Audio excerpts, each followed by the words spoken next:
Everybody in our industry knows the importance of stars. But no, when you see that red helicopter coming, it's a godsend. It's not a job to them. They are there looking after and caring for humankind and human lives. You're doing this because you have a sense of purpose in you and you want to help them. It's more of a lifestyle than a job. Being part of the community is so important, and I think that's part of the heart and soul of what STARS is. Without the community, we wouldn't be here. I think it's important to know that you're giving, not receiving. A lot of the areas are relatively remote, so STARS can often be the first people on scene. How different our conversation might be sitting here right now if STARS was not here that day to pull us out when time was of the essence. We're able to get in and get that care to the patients and get them to a hospital a lot faster. The people that I've seen that have been helped is mind-boggling. It will always be a little emotional when I come through those front doors. They're invaluable, in my opinion. Our whole family knew the importance of STARS. It's nice to know that STARS is here. STARS takes care of you no matter what. Seeing them in the sky in our city, in my opinion, really brings some pride to the city of Grande Prairie. When I see the helicopter leaving to go on a mission, you know, I'm always saying, fly safe and save a life.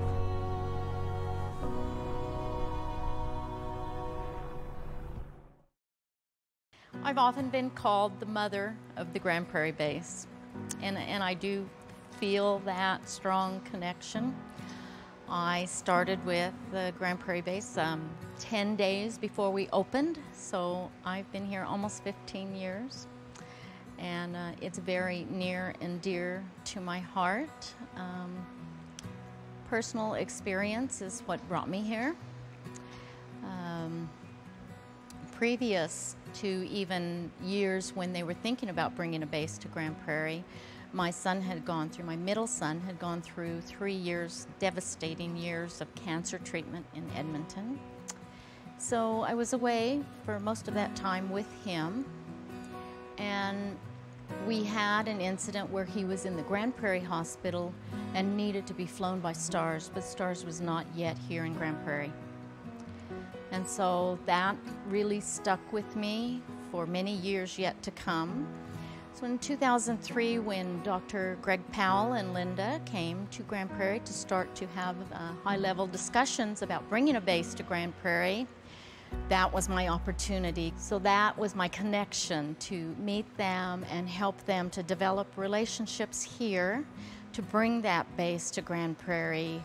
And once that happened, then they had asked me if I wanted to be a part of it, and I said absolutely, without a doubt, because that kind of sealed the deal for me that I had this opportunity to bring something miraculous to the northern residents. Yeah, I was sort of a manager within the clinical operations world at the time, and so when we were given the go-ahead to set up operations back in December of 2006, obviously there's a lot of prep up to that day. We had to go hire new staff, paramedics, nurses. We had to go recruit physicians. We were in charge of hiring new air medical crew, which was exciting. So we searched far and wide, and we found a great group of people excited to get this base going. Initially, when I very first began, I was hired 10 days before we had a grand opening. So my first mission was to find 250 plus stakeholders from the entire region to come and celebrate that we were opening a base in Grande Prairie. Well, it's a bit of the same secret sauce, right? When we expanded into Saskatchewan and Manitoba, it was sort of that same philosophy, right? We need to hire the best of the best. And we've got a great culture, we have a great brand, and most importantly, we've got sick patients to look after, so we want to hire the best in this. And then once they're here, then it's our job to make sure they're trained and they're at their top of their game. I think, our company thinks, that STARS is phenomenal. It supports all of the people in Grande Prairie. It supports Saskatchewan, Alberta, and BC. If you look at from our perspective, all of our production, which is about 80,000 barrels a day, is northwest of Grande Prairie and southeast of Dawson Creek. And we've looked at a whole number of different opportunities to give back to the community. And the first and most important thing to us is the safety of the people that work for us. So safety first. Once we started to engage and raise awareness of everyone, you know, that STARS was here and what we could provide, then it became very apparent that the greatest need was the fact that we could not land at the receiving hospital here in Grande Prairie because there wasn't a helipad. And you know, I say back, if I think back 15 years now, there's two key milestones for us that I think were very important. Was a year later, opening up the space, is we opened up the Queen Elizabeth II helipad, almost a year to the day later. That's very important for a helicopter because helicopters need to land at direct access to hospitals. So if you can land at a helipad, have direct access to that emergency room, saves time and risk to the patient. And we achieved that in only 7 months, so we're very proud of that. Almost 1 year to the day later after we opened the base, we had the grand opening of the helipad, and it was minus 45-degree weather, and we had an actual life-saving mission fly in. At that ribbon cutting event was truly, people were in awe of the services that STARS was able to provide immediately on site. And that brought everyone together then. They knew what the purpose of STARS was and what we could offer. So that was instrumental, and I think once that happened, then our volume grew more because then we had direct access, quicker response times. So that was very important. And I also think back to April 2010, where STARS as an organization signed its first 10-year agreement with Alberta Health Services. So prior to all those many years, we had sort of block funding that wasn't really secure, and then Alberta Health Services signed a 10-year agreement with us. And that secured the path for 10 years of stable funding. We still have to raise money. They didn't provide all of it. You know, at that time it was 20% funding, and we still had to raise the 80, but it was key funding to set the course for the next 10 years. And there's no doubt that the people at STARS, their effectiveness at raising money and getting us to be giving more money and having a hard look at what we think is appropriate funding is because the people at STARS do a great job. Just like they do a great job flying and protecting people, they do a great job at fundraising. They're all aligned with safety and human decency and looking after each other as a community, and you know, those things are what Birchcliff is about.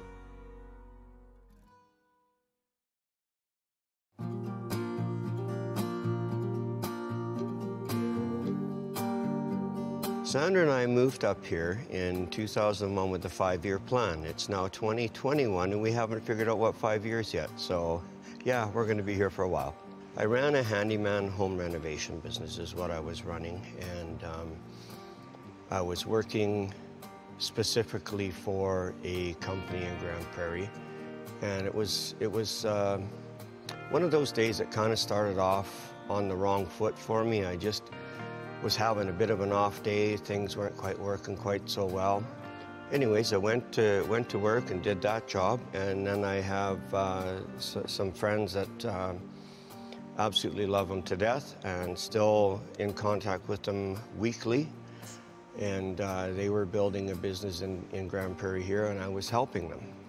I was up on some scaffolding. I was 7 foot high, and however, I'm not sure how it happened. I knocked myself out, and Leo was right at the base of the scaffolding, but he wasn't at that particular moment because he was putting more paint in the bucket because we ran out of paint, and I was waiting for him to do that. And then when I had knocked myself out, of course, I fell right off the scaffolding onto a concrete floor, fully 100% unprotected. If Leo would have been there, he's the strongest man I know in the world, and he would have caught me, he would have saved me, no problem, wouldn't have been a big deal. I was unconscious, actually stopped breathing according to what Leo was telling me, and Leo worked in the oil field industry and had taken a number of safety and first aid courses as well too, and he knew he had to readjust me to get me breathing again, and he took the proper precautions, the proper measurements, and readjusted me and got me breathing again. And then ground ambulance came and picked me up, took me to QE2, And because of the mechanism of injury, they ran me in for a scan right away. And when they'd seen the damage, they basically just almost threw their hands up in the air and said, "My God, there's nothing we can do for this guy." And that's when STARS was contacted.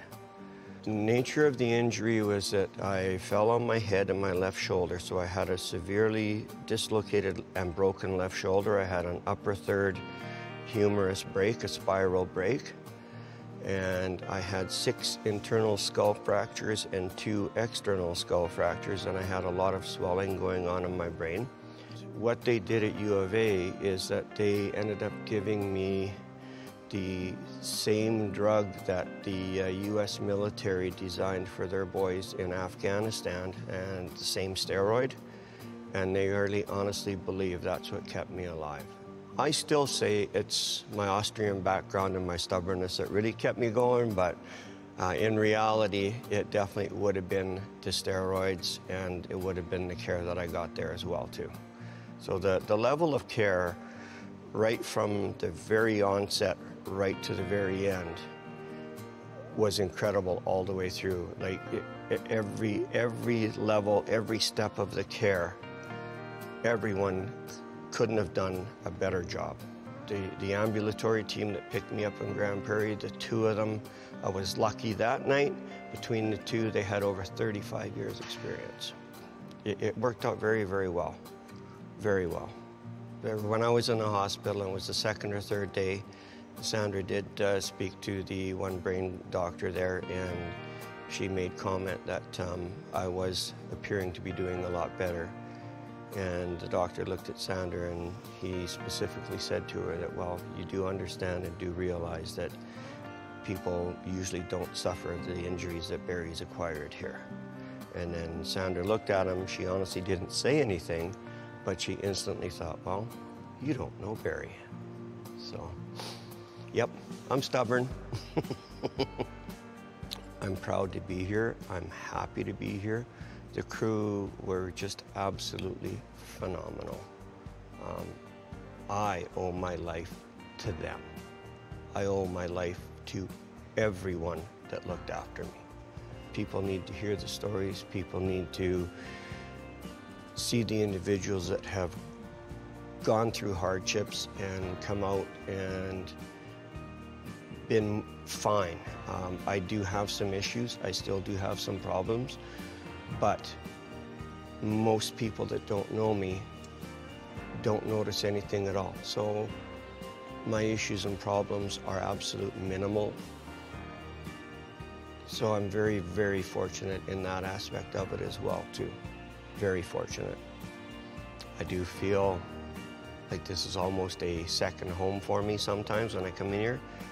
And I know right now, if I was to fall off of this stool getting out of here, somebody here would come and help me.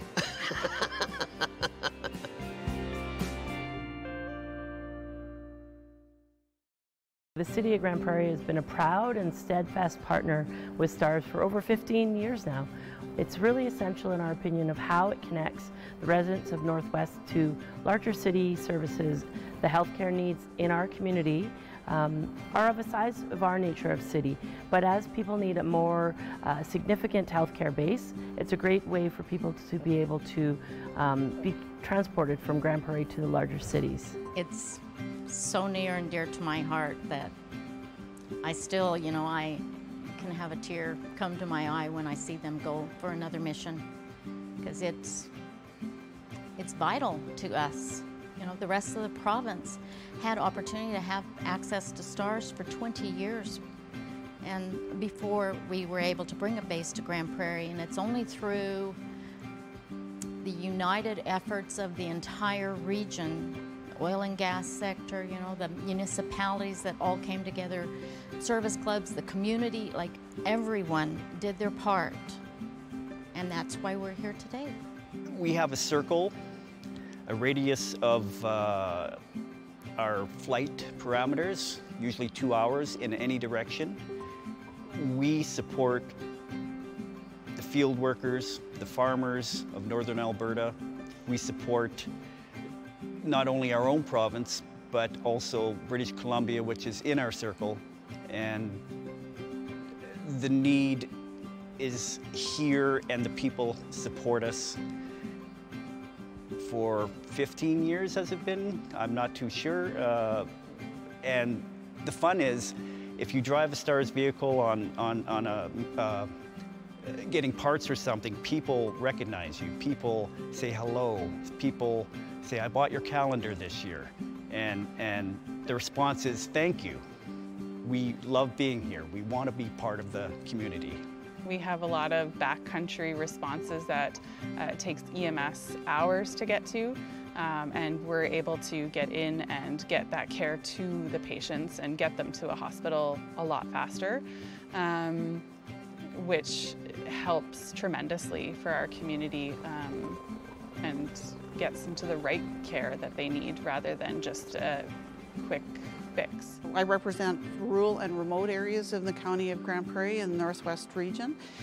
For us to be able to have the opportunity to have rotary wing emergency services provided to our ratepayers and the people that work in the industry in our area is utmost important, because there's areas that traditional ground ambulance can't get to.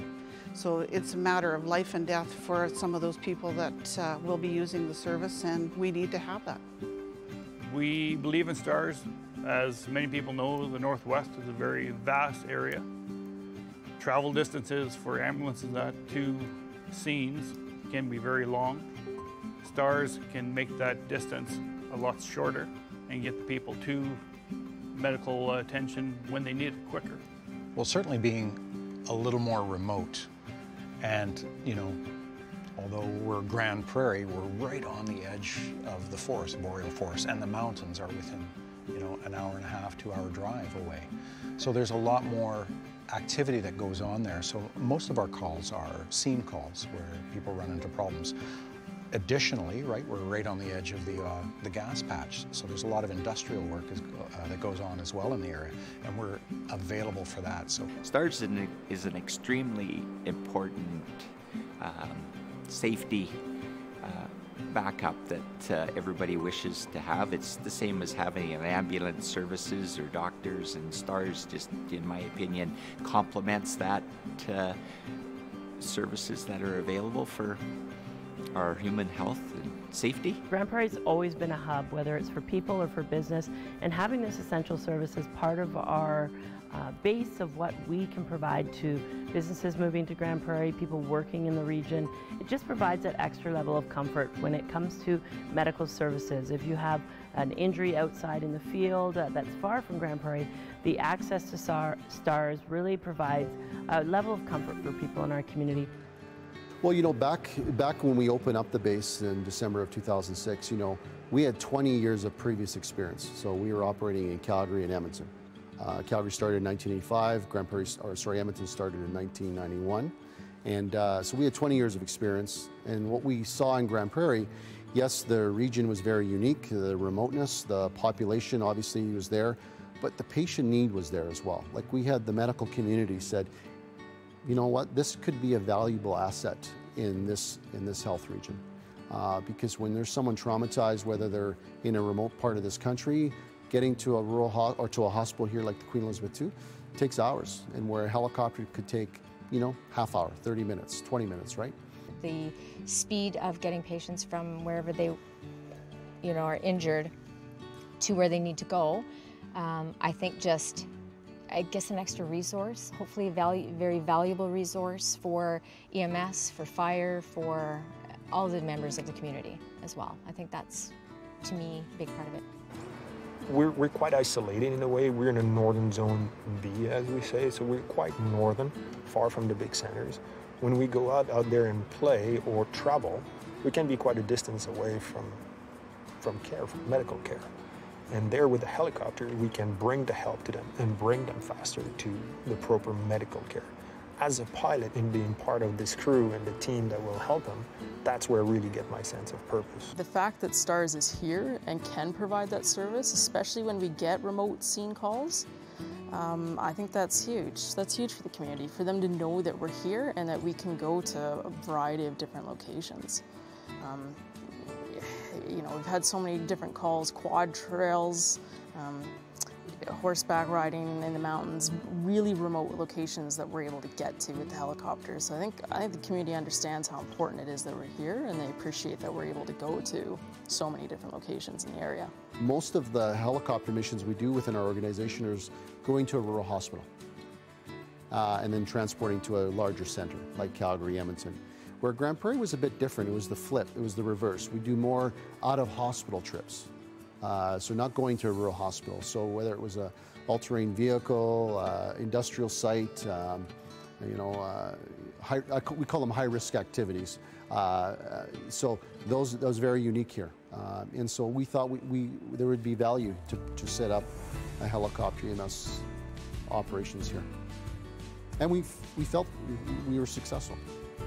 I think Grande Prairie is one of those bases that are up in the north where the logistics are a lot different than, let's say Calgary or Edmonton or Regina or Saskatoon. We're just each and every base is very unique. I think, ironically, when you go back, we predicted in the first year of operations, we would fly about 50 missions. We actually flew 150. And so we've grown from that. Volume is important, but at the end of the day, looking after sick patients is what we are focused on. And we can continue to get better and better every year. And it's more of a larger scale, not the individual face of stars, because really the red helicopter is the face of stars. And you talk to anybody in the community and they'll talk about, oh, I saw stars fly over, or I saw it landing at the QE2 hospital, or I saw you taking off from the airport. We got our helmets on, we got our visors down, we're all wearing the same blue suits. So you can't really connect an individual to it. We're all part of the team, and whether it's the two people up front or the people in the back, we're all part and parcel of the package that is the red brand, the red helicopter that flies over, and that is certainly very recognizable. To be able to give people the best care that they possibly can, both to get it out to them quickly, provide it there, and then to get them where they have to go quickly is very important to an area where remote access is such a big issue.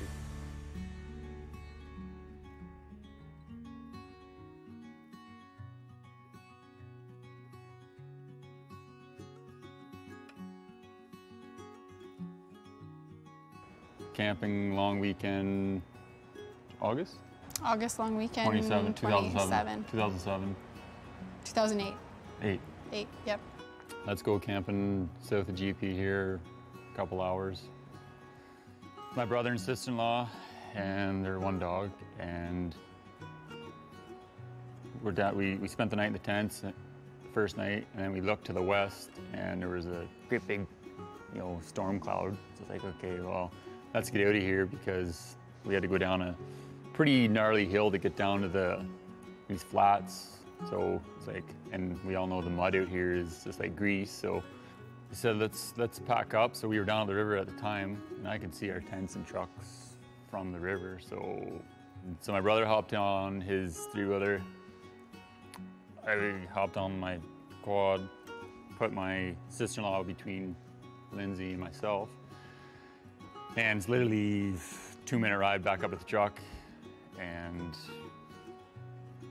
just went up to leave the riverside, and there's a little bank about, I don't know, a couple, 2-3 feet high, and I just started going up, and there was a big fairing windshield on the front of the quad. So when I went up, and because of the extra weight on the back, the whole quad went end for end, and the windshield come down, or I didn't know what had happened at the time, rolled over. I jumped up, my brother sort of was in shock. These two rolled off the quad, and the windshield and the fairing, something was wrong with my face at the time. I don't know, I didn't know what was going on, so I jumped up, and my brother and I rolled the quad back over, made sure that the girls were okay. I think she had a bloody nose. My sister-in-law she was a bit shocked too, and we had CB radios in the truck, my brother's truck at the time, and there was a Joe Max drilling rig at the top of the hill.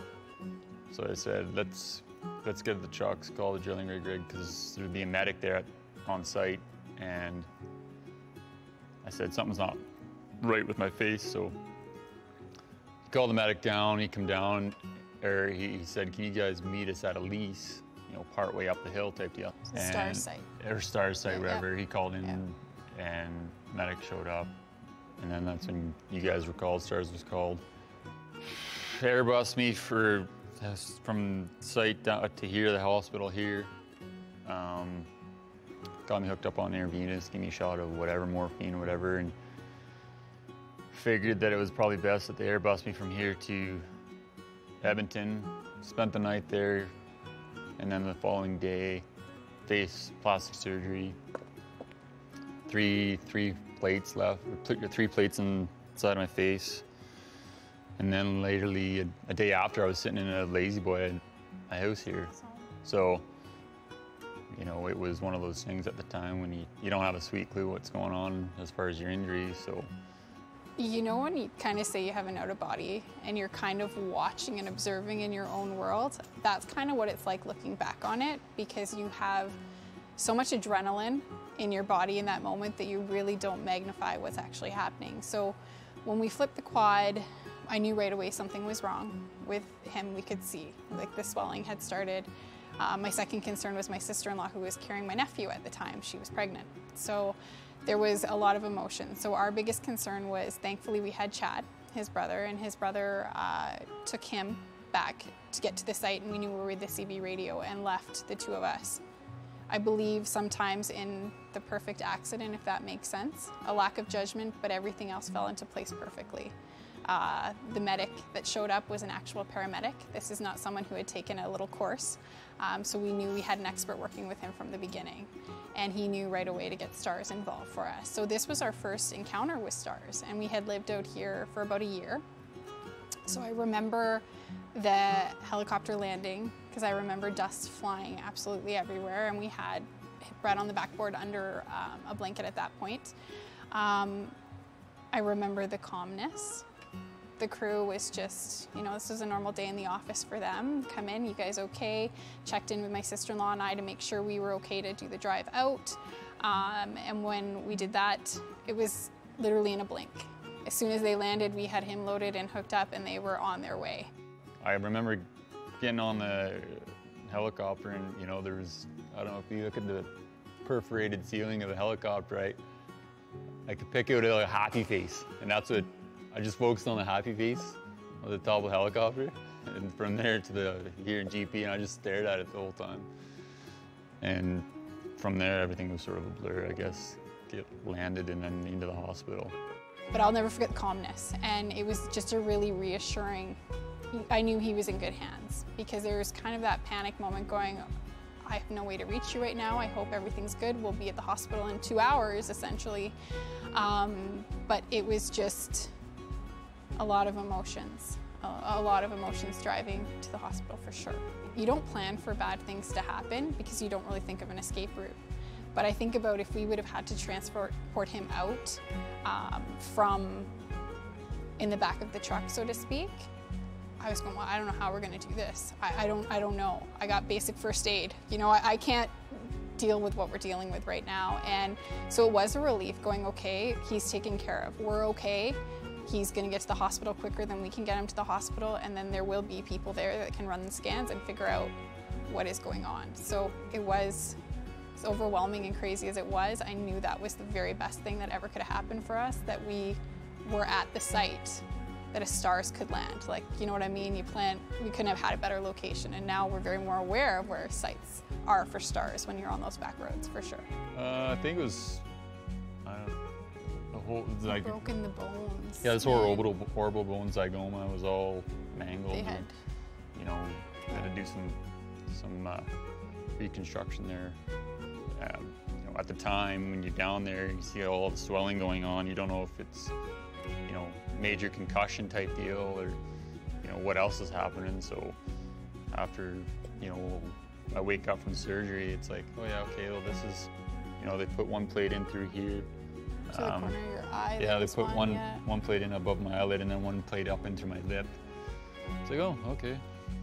We have one photo from the injury. One photo, I think. Yeah, I was all. Yeah, that's all we took from that whole time was one, and that was enough. And like she said, like, I didn't know anything about Stars being here for a year. I didn't know the you know, the service they provided, and you know, coming from Ontario, there was nothing. The terrain's completely different there than here, so you know, everybody's in the backcountry or quadding or sledding or, you know, doing something down there without cell service, or you know, nobody would ever consider having an inReach or Spot or something like that in Ontario. So yeah, it was definitely quick, thankful, a godsend, blessed, all the above.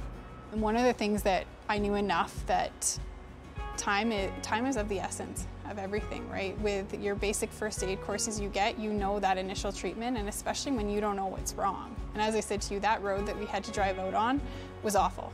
And if we had to transfer him, I don't know if we could have made something worse. And we could have been in a very different situation than what we were in now because of the quick action and how quickly the time that they got there, picked him up, and they were gone. You know, we had a lot of time. We had over 2 hours to reflect on that as we were driving out, but I knew how different our conversation might be sitting here right now if STARS was not here that day to pull us out when time was of the essence. It's been quite the journey. Hope you never have to use them, but at the back of your mind, you're glad to have them here. They're here, yeah. And anytime you're on a back road, there's the yellow sign there, you know, STARS site, call here type deal if you're in this area. So that's nice to know.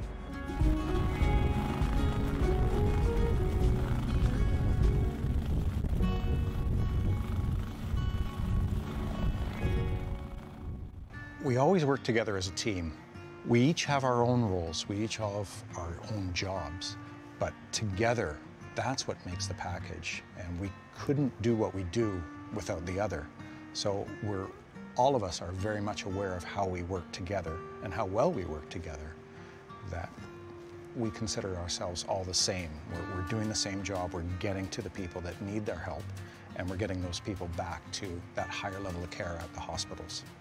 We're in awe of the pilots and just their capabilities, the teamwork that goes along with all of us, and how calls affect them as well. They're not in isolation of what goes on. A lot of times let's say for example, we're in the back of an ambulance. We do spend a lot of time in ambulances, and the pilots, well, at least one of the pilots is out and the family is there. So they get a very different perspective of the call.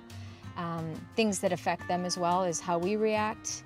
Our voices on call, they can tell how stressed we are just by the way we're talking, and so it's just a different role, but I think they're all very important roles. We couldn't do this without each other. As I said, it's always a team of 4 going out, and I like to look at my medical crew as they're the miracle workers. We bring them there, and we bring them back. Even though they're going to tell you, we can't do it without the pilots, we can't do it without them. But really, the miracle, it happens right back there. We have an amazing team. So at STARS, we pride ourselves on communication. In the back of the helicopter, we're always talking, always communicating what treatments are needed for the patient, and working together. It's a great team environment and a definite required environment or a definite requirement for our level of care. Being able to provide the service that we do and helping people, getting them safely to a hospital where their care can be continued, that means a lot to me. Our engineering staff, can't forget them, yeah. So the engineers, they make sure that the helicopters are serviceable at all times so that we can complete these missions. So they're a huge part as well. My role is just to maintain the helicopter for whenever they need it. That's my main purpose here, is to make sure they have a helicopter to go and do their wonderful stuff out there. Learning the medical side was challenging. In the helicopter industry, we don't see a lot of stretchers and oxygen tanks and so forth, so we had to get used to working on medical equipment as well as aircraft equipment. So that was a big challenge for us. Like we all work together. It's a big team, so we couldn't do it without all of our team working together. So.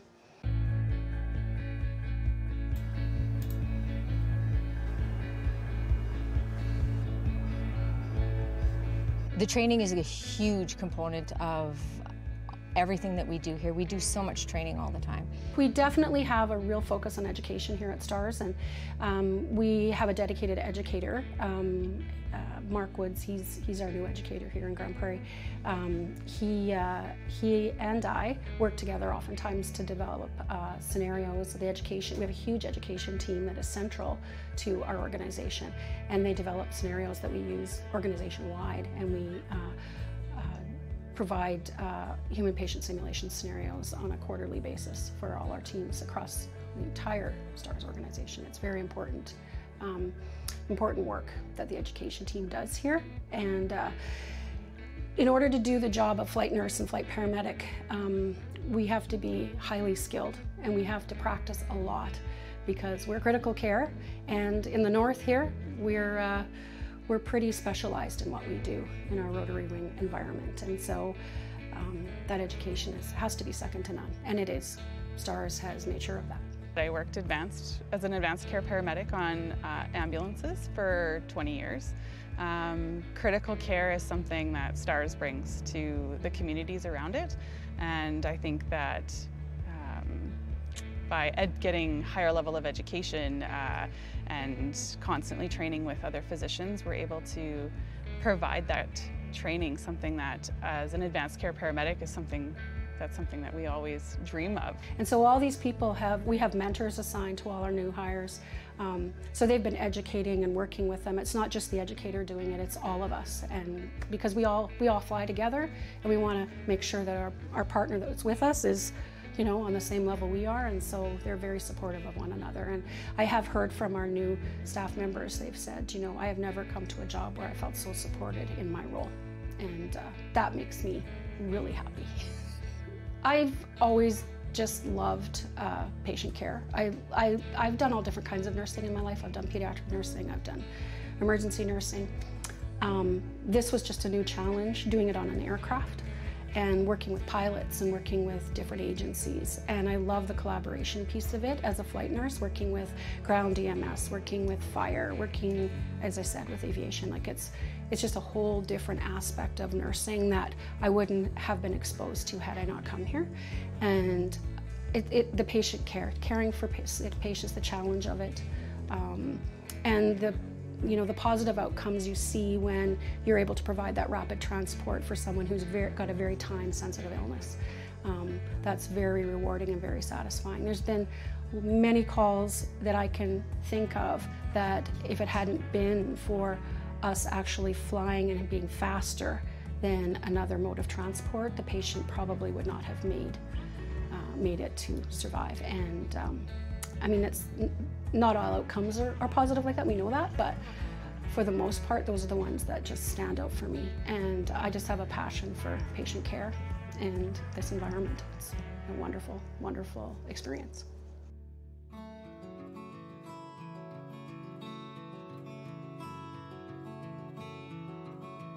We lived in Grande Prairie for 9 years. Loved Grande Prairie. It was a great place.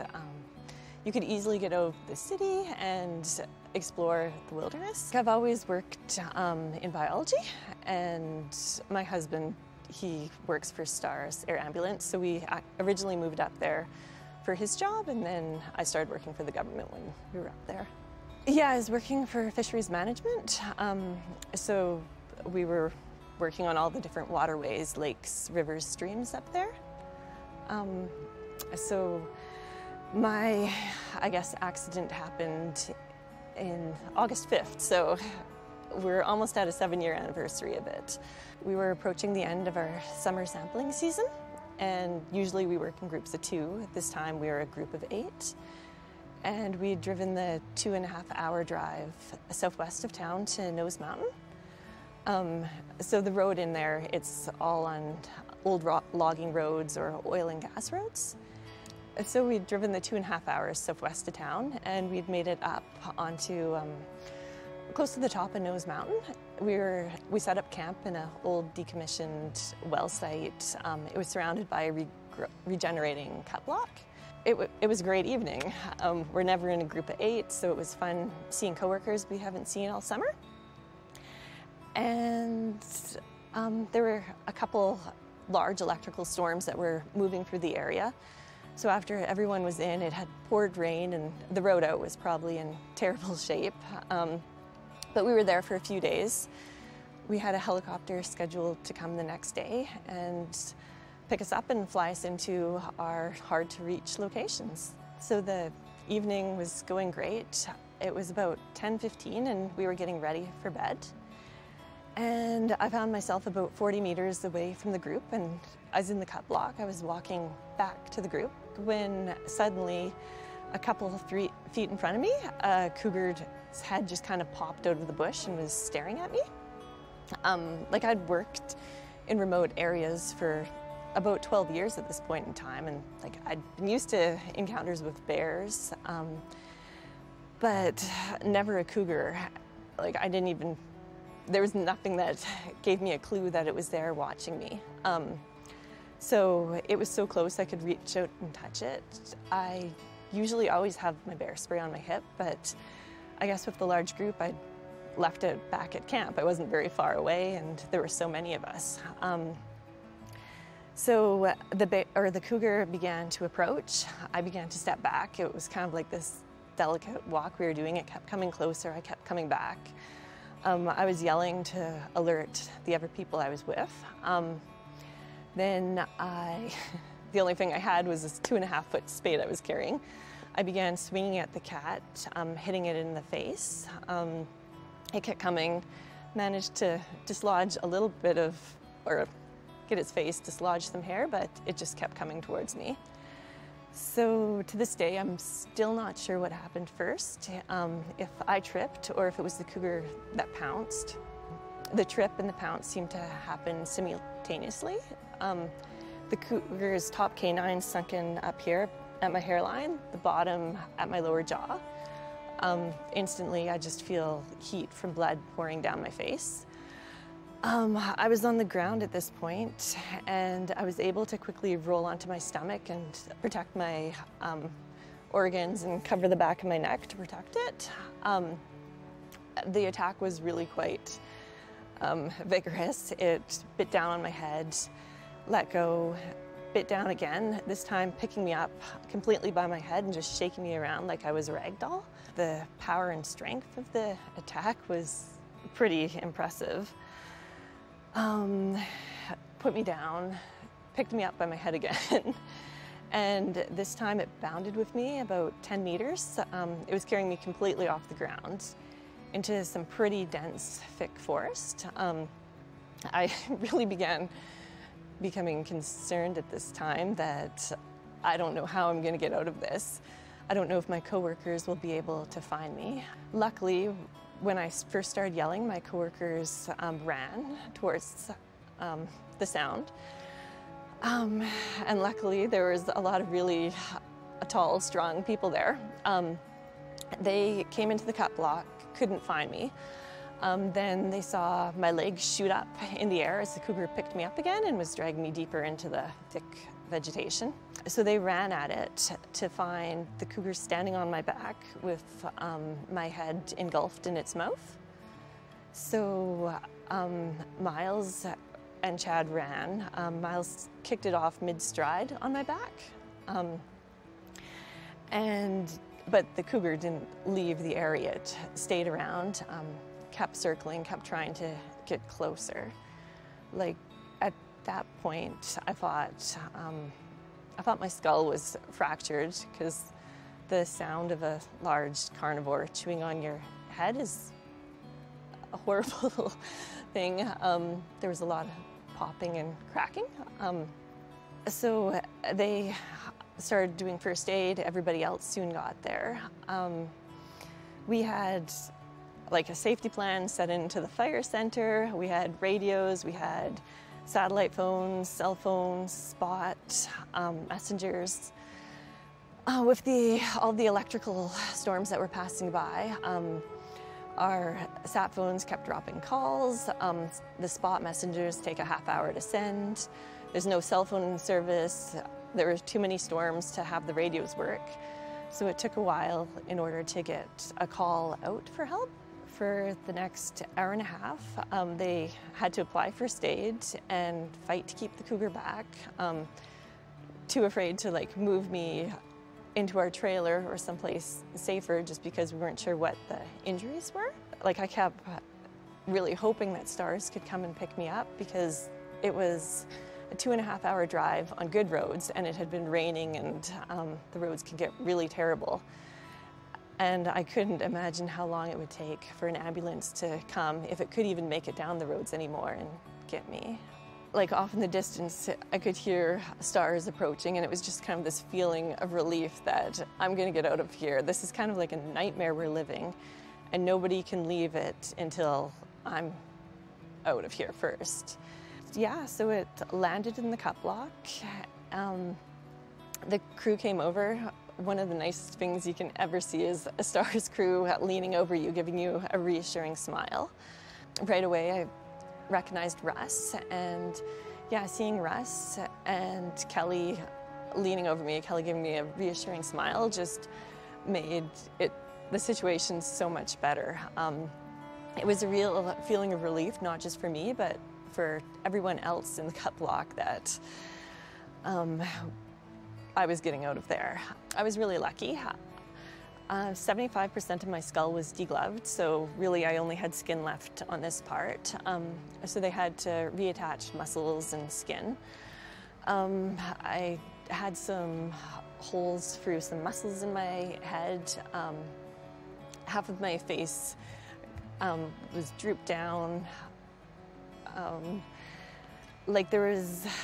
Luckily there were no broken bones and the cougar's teeth hadn't penetrated through the skull. So really it was a best case scenario of what could happen. So luckily, actually Josh was not on the scene at that point in time. He had been working days, so he had flown to Edmonton twice that day. He was late getting home with the electrical storms. I was driving home and about a 20-minute drive and I was almost home and our aviation base manager, Karen Coulter, phoned me. And for some reason, it just seemed weird that she'd be phoning me late in the shift. You could kind of hear a little kind of shudder in her voice and she just didn't really know how to talk to me, which was weird because she was a really kind of happy, bubbly type of personality. So I just kind of told Karen to, I'm tired, I'm grouchy, I want to go to bed, just cut to the chase, spit it out. Anyway, so that's when she told me that they didn't have any details as to what was going on, only that Marcy had been attacked by a cougar where she was working and that the helicopter had just lifted off. Yeah, my coworkers did let dispatch know that it was me that was being mauled or had been mauled, and just to let Josh know. Initially when the call was going on, our base manager at the time, Terry, he came in and was just, support for myself and dealing with anything, that I needed help with. He went to the hospital and another one of the Stars nurses came to the hospital to be with him. One of our flight nurses, Marla Pellerin at the time, came in just to make sure that she was getting the best care she possibly could. Her name was Marla, which is now our daughter's name. And she waited with him, and then for the next 6.5 hours, Marla, Dr. Yao, a medical intern and nurse, stitched me back together and stapled my head back. It was 1.5 meters of stitches and 144 staples on my face. It wasn't just care at the scene, it was also care from his coworkers that continued on in the hospital and later on when I got home helping us out.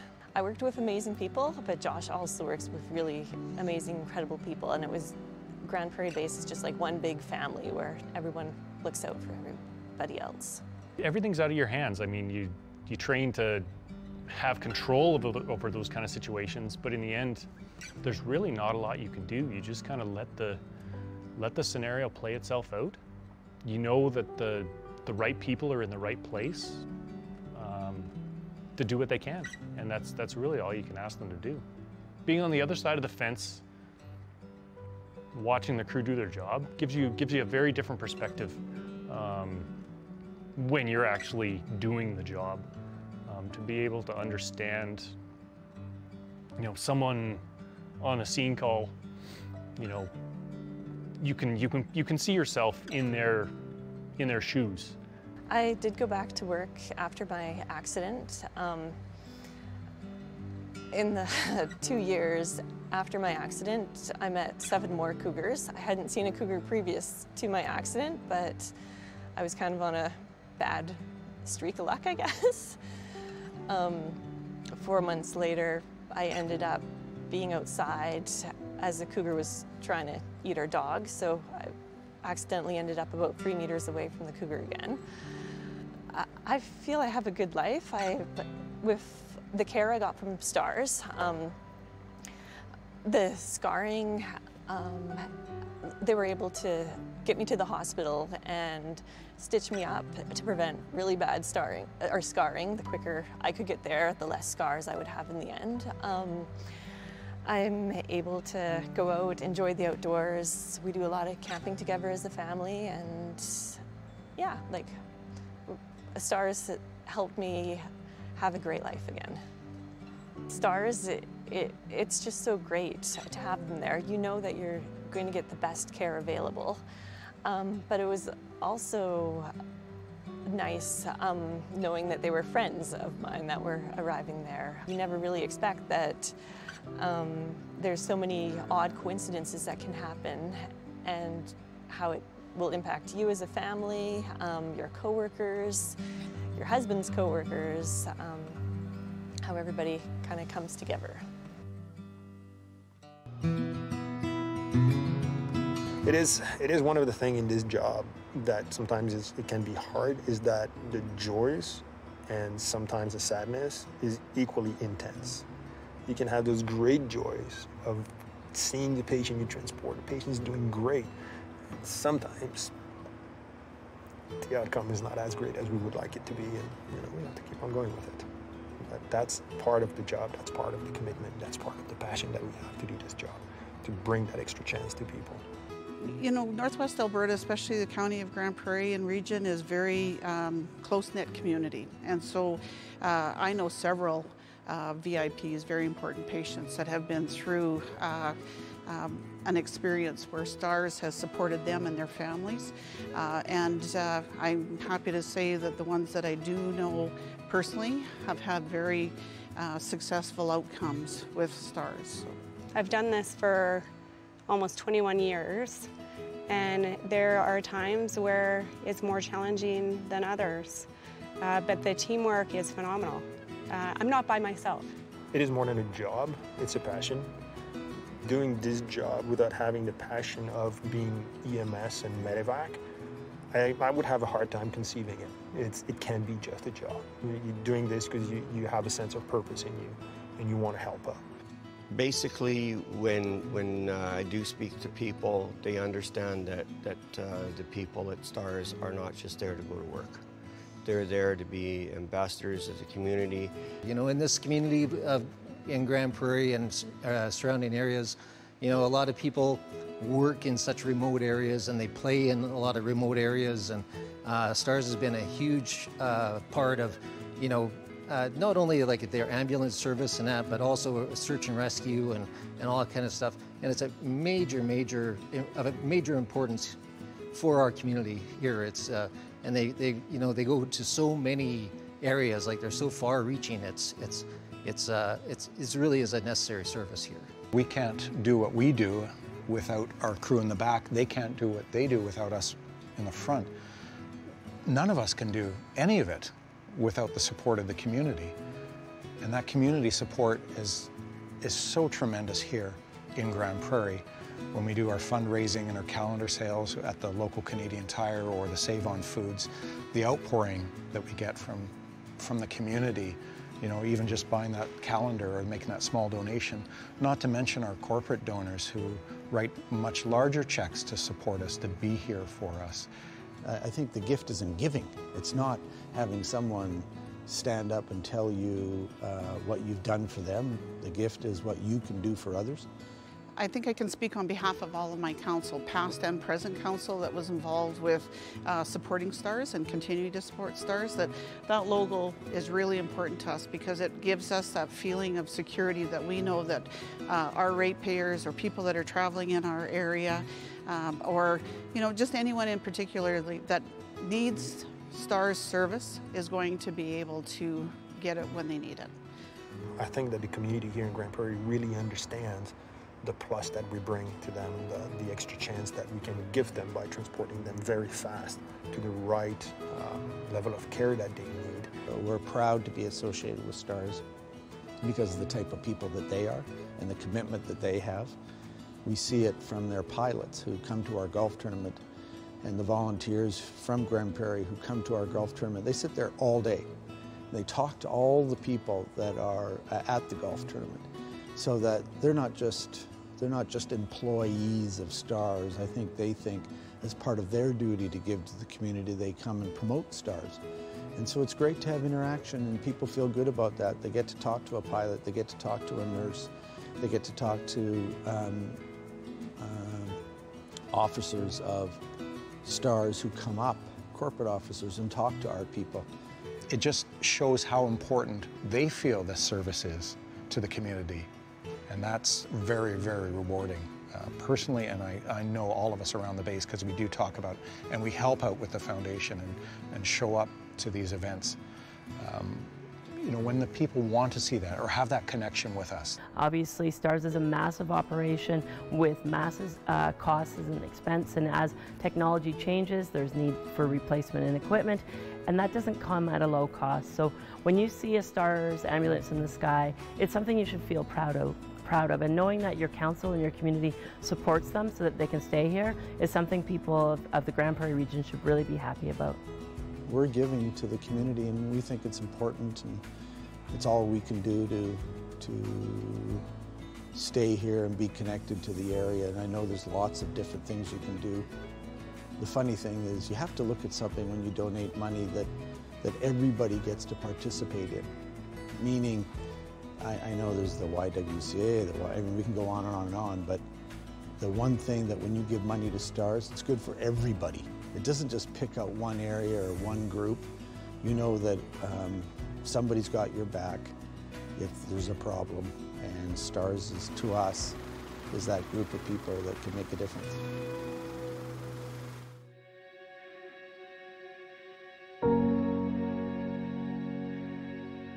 Michael Long from High Prairie, and a small little agricultural town, but we're also blessed to have lots of forestry and oil and gas. And it's a vibrant microcosm, really, of what Canada is. We have an active farming community, an oil gas sector, harvesting timber. It was December 18th, 2008, midnight. My basic job was to pick up logs, stack them on a deck of 60 feet, 80 feet high of logs. Yeah. And then taking it off the deck and putting it into the barker and putting it through the mill. And just keep feeding the mill. That's the job. It's that simple. We take it off the truck, put it on the deck, take it off the deck, put it in the mill.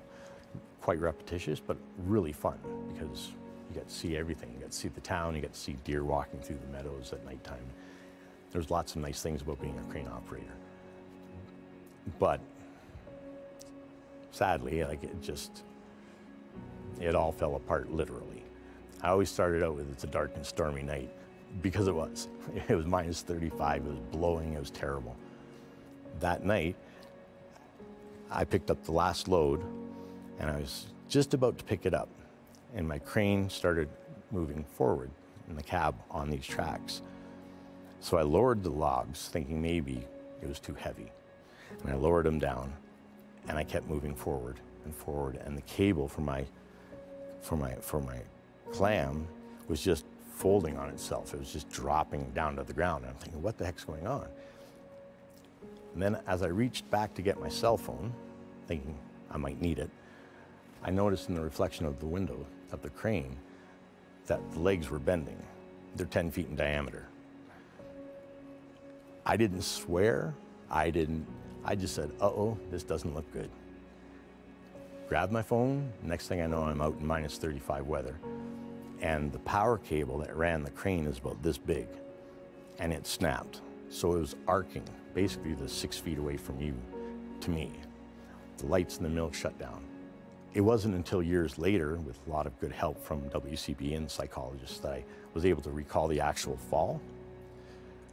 I had this gap of 2.5 seconds where I didn't know what I did, didn't know how I reacted. I screamed the whole way. I hit the ground, and where I hit the ground was where the logs had been lying. So they created that corduroy effect in the snow and the ice. All I could think of, land on your feet, land on your feet. And I landed on my feet. One high side where the log was created the dent, and the other leg on that side. And then I did the splits. It tore me apart. The impact crushed my coccyx, sacrum, tailbone, just a ball. My L2 vertebrae, about 1.5 inches thick, was completely pulverized. That in itself should have crippled me for life. Well, STARS was called almost immediately. The crane itself continued to collapse upon itself and upon me. Toolboxes full of ratchet sets raining down around me. Not one ratchet, not one socket hit me. You can imagine a 3/4 inch socket dropping from 100 feet, landing on your head. It would cause damage. The spool that holds the cable for the crane, 2.5 tons, broke apart and fell down around us as my coworker was giving me my phone, because I asked him to find my phone. I called Trish and I told her that the crane had collapsed. It's on top of me, but I'm okay. They just got to lift it off and I'll be all right. I had no idea how badly hurt I was. And Trish thought that I was just pulling a really bad practical joke. But then she started thinking about it. She called the RCMP and they said, yes, there's been an accident at the mill. She calls me back. I'm really sorry, I didn't know. And I said, no, it's fine. We're good. They just got to lift it off for me. My feet were sticking out like this. On the other side of the steel, I was laying on my stomach. What happened was there was an open book fracture, so my hips were broken in 4 places as the crane hit me. My intestines, bladder, all came out into my jeans because I'd been ripped apart. My lung had been punctured with 3 ribs that had broken, and they punctured my left lung. So I was having trouble breathing. But I still took time to call my son, let him know I'm under a crane, it'll be fine, I'll be out of there in no time. The time I knew I was going to the ambulance and to STARS was when they got me out of the crane and I was hit with that blast of cold, because after a while you're sort of in blankets and they're trying to keep you warm. And there I am on this stretcher and it just, oh yeah, I forgot it was cold outside. And I was just in my t-shirt, of course, because I was working in a heated cab. So they were able to get air jacks, because some of the air jacks were at the CN site just across from the mill. They were able to lift it up, get me out, get me into the ambulance, get me to STARS. And I don't have a lot of recall of what happened in the ambulance, in the STARS helicopter, but I do know that I was never afraid. They gave me a sense of confidence. They knew what they were doing, and they were pleasant. They were professional, obviously, but they took the time to talk to me, see how I was doing, and I know those are all the responses that first aiders and people do. So they got me put back together somewhat, and off to the U of A hospital I went. Again, with the people from STARS, there's nothing I can do. There's nothing I can say or explain on how bad it was or how it's all really moot, because as bad as it was, STARS made it better. If I hadn't had STARS, if the accident hadn't have happened, what's the kind of Michael that I would have been? My grandfather always said that the trick to getting old is being able to look into a mirror at yourself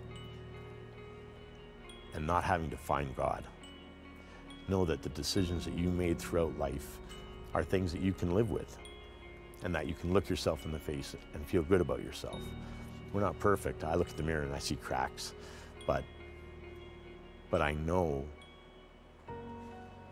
that through all of the trials and tribulations and all the different things, I've been true to my word.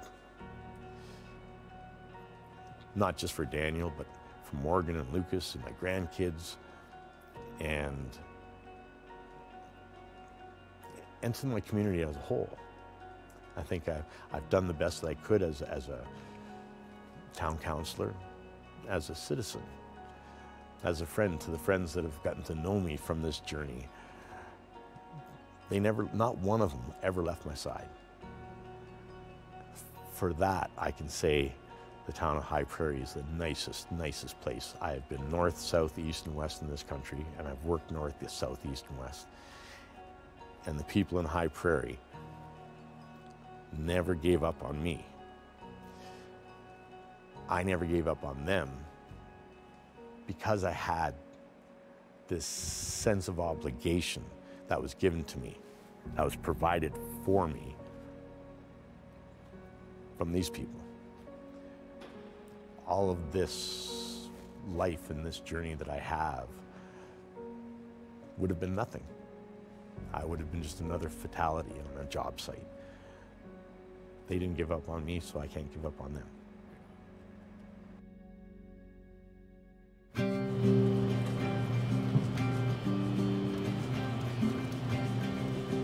Words can't describe it.